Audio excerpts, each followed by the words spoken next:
So this is a good question. Do you really realistically think the 49ers will greatly improve next year? I don't know what you mean by greatly. I think they'll be a much better team than they were this year, just a product of having hopefully George Kittle healthy, Debo healthy, Bosa healthy, and all of that. Like that's going to make you a great team. Are they going to improve in terms of, are they going to be the 2019 49ers? No way. I think that in the 17 games next year, I think the Niners have a really good shot at going 10-7, 9-8, and it's a product of their division. It's a product of who they have at quarterback right now. It's a product of their team. I don't know. Like, there was a big schematical advantage to what they did in 2019 with their quarterback that I don't think is translatable once again with Jimmy Garoppolo.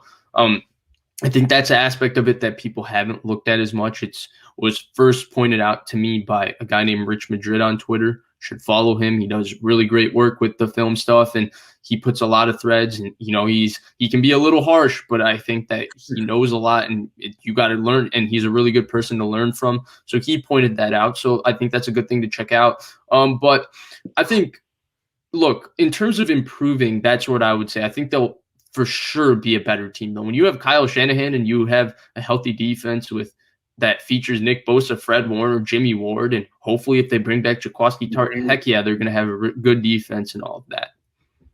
I think the biggest loss from all those, so they already played without Buckner. They got the replacement there. I really think Salah's, like, that's the question. Like, how are they going to replace him? And if his replacement is not much worse, I think this team could honestly go like 12-5, 11-6. They're getting tons of talent back. Even going from Mullins and Beathard to Jimmy G is a massive upgrade. That needs to be stated. Like, as limited as Jimmy G is, he is multiple tiers better than those two. And they're hopefully, like, injury luck sometimes carries over, like if you're the Chargers and some star always gets injured. But typically, like, they're not going to have as bad a COVID or as many injuries, hopefully. Like, it's obviously feasible, but like missing Debo and Kittle, debatably their best defensive player, Bosa, like, that's a ton of losses. So those guys are going to be back. They're going to draft people. Now they are probably going to lose some guys, but it's really, to me, is how are they going to replace Salah? And like, if they can find a DC that does that, or the DC they have can do that, I really think they'll be a couple games above 500.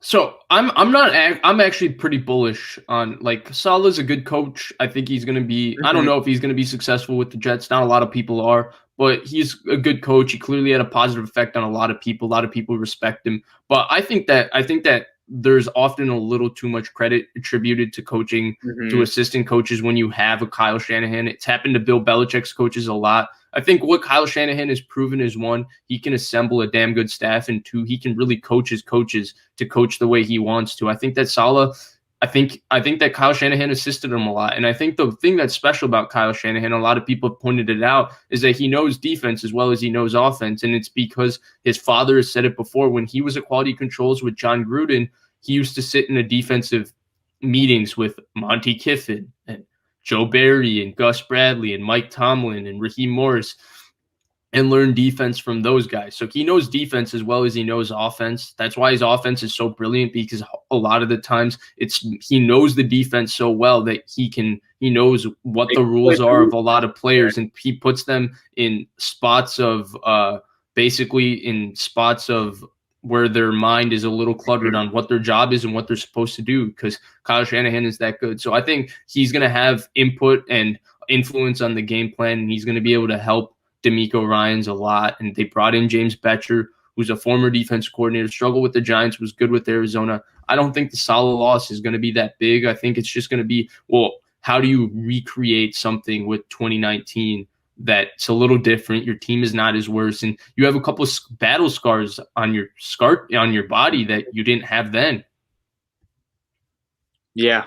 So what is your thoughts? Like, this is obviously, February, so you're thinking 9-8, possibly 10-6. I think it's right between. I think they're going to be right between 9 wins and 11 wins. They're going to be right in that range. Okay. I think you mentioned the top of it, 11-6, 12-5. I think that's the top. I think 9-8 is the bottom. They're going to be a damn good team. It's just how good.